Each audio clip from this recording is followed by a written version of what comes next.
Oh, yes. So, for example, we are estimating that in the next 12 months, we're estimating that we should have generated between, let's say, 10 to $20 million in revenue. That because you have a big package, this price goes very low. So your neighbor will actually enjoy the same internet that they would have enjoyed from the ISP directly from you at a cheaper rate.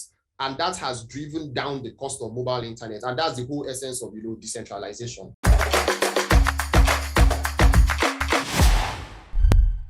Hello everyone, this is Alex from Gains. Today I'm with Hugo, who is the CEO and founder of Wicrypt. How are you doing, Hugo? I'm very fine. I'm very fine. Thanks, Alexandre. Super excited to be here. Yeah. It's a pleasure. Awesome to see cool projects popping up left and right. So tell us, what is Wicrypt? Okay. Yeah. So Wicrypt basically is a decentralized mobile internet sharing and monetization network. So what we have built really is a smart Wi-Fi infrastructure that runs like on a decentralized network of micro nodes, right? And then those micro nodes are powered by the Wicrypt operating system and gives anyone the power to become an internet service provider, so they can share their own provide their own internet to their own clients, charge them the way they want, and use the system or the device for much more things actually. Yeah. Cool stuff. So is this targeted for Africa? Yeah, it's targeted for Africa and actually the rest of the world. So one really cool thing actually that we've also done with Wicrypt is that anybody anywhere in the world can use it. And with our devices, while you're sharing internet, you're making money as well. And you're sharing, you can charge people. You're also mining our tokens, right? We have our tokens, the WNT. You're also going to be able to be mining the tokens depending on the number of connections, the number of devices you have, the location of the device actually, yes. So, but it's not related, or it's not just for people in Africa. Actually, it's for everybody anywhere in the world. But of course, the design, the idea, and everything originated from Africa. Yes. What's the situation for internet access in Africa? All right. So these are like the problems we're solving with Wicrypt. One is high cost of mobile internet data. So I'll give you an example. In some places in the world, in some developing countries or continents, you'd realize that mobile internet data can be expensive. In some areas in Africa, you can actually pay up to $20 for a gigabyte of data. And another problem we're actually trying to solve is the unavailability of mobile internet in both urban and remote areas, right? In urban areas or urban cities, there are areas where there's high level of internet accessibility. There are also areas within those places where you don't have high internet accessibility. Another problem is, we're solving is high centralization of the telecommunications market. So even if you look at the world now, you realize that there are just few telecommunications companies, right, that are available. Now, this has created like a centralized market, and they control the price, they control basically everything, all the data and all that. But Wicrypt, using a decentralized network, will piggyback off those networks, but will create a much more cheaper network, a much more accessible network. People are now incentivized to actually create internet access, right? Even in remote areas where internet access could not be found before, because they are incentivized by the Wicrypt network, and also because they could share and resell the data to the end users at a profit. And then another problem, the final problem that we're actually solving is, there's a lot of underutilization of mobile internet infrastructure. So in some areas in Africa, in some, East Africa where we stay, and in some other parts of the world, you could see maybe large internet setups, infrastructure, maybe masts and all that, but there are very few people using them.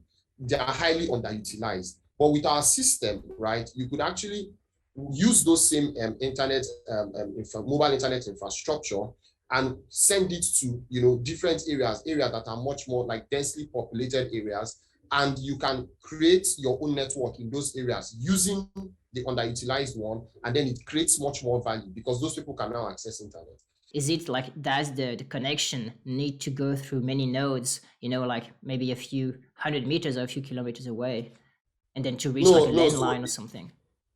No, so it doesn't have to do that. So the thing is, the nodes, right, there are different specifications. For example, there are some that can actually do, let's say, about 200 meters radius. We even have some that can go up to 1 kilometer, right, depending on requests. Now, if you want to get, let's say, internet from an existing mast to a certain location, you can use your wired cable and just use, once you connect your wired cable, you put the node in the area you want to access, and it provides internet around that area. There is also a mesh network design available, but if you're transmitting over very long distances, we are advised to use like a wired cable, just use one node. And also to reach longer, like a wider radius, our devices are highly compatible with existing range extenders. Okay, so you guys will be an internet service provider. It's not just like relaying the internet connection of others. No, we're not an internet service provider. We are relaying internet connection. Yeah, that's what we are. Yeah, we're relaying internet connection. Yeah, we're not an internet service provider. Gotcha. So let's say you have big internet package, like, I don't know, 10, 100 gigabytes per month, and your Yeah. neighbor, they may be using, I don't know, 500 megabytes only per month, and they don't want to pay for a big package, but they would like to get the cheap price that comes with the big package. And so you can offer that since you have a big one. Perfect. That's the perfect thing. That's the perfect explanation. And that you realize that because you have a big package, this price goes very low. So your neighbor will actually enjoy the same internet that they would have enjoyed from the ISP directly from you at a cheaper rate. And that has driven down the cost of mobile internet. And that's the whole essence of, decentralization. Perfect. Got you. Explanation. Yeah, thanks. So what's the, do you have organizations, NGOs, as you mentioned, or I don't know, maybe big store owners that want to provide Wi-Fi for their clients, restaurant owners, or something like that, co-working spaces? Yeah. Oh, we already have users already. So Wicrypt, so one thing about our history is we started in 2018. We built our technology for about 18 months. And then in 2020, we actually became a profitable company, right? So within 2020, we already had even the government. There's a government, a state in Nigeria, the Enugu state government. They currently have close to 600 devices, right, under them. But these are like the older model of devices, okay? Those devices have not started mining. Everything about mining tokens is starting in January, right? So we have those users already. We have about 15,000 users on Wicrypt network now, right? And people who are using and connecting to internet on a daily basis. But officially 15,000 users, just so. Oh, 15,000. Yeah. Yes. And we have our mobile app already on Google Play Store, iOS App Store. Cool.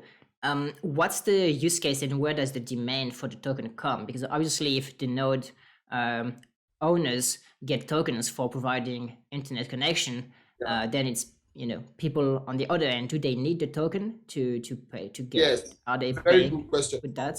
Yes. So one thing we do with our tokens, right? The first thing we're actually doing with it, we have multiple use cases. One of them is staking. So before you actually join the network to start mining, you have to stake a certain number of tokens. But this first 15,000 devices we are selling, because they are like, we call them the originals. So you have to stake. So we allow staking must be done by each host before they actually join the network, right? And then, of course, the regular users of Wicrypt can actually stake their own tokens on our staking platform.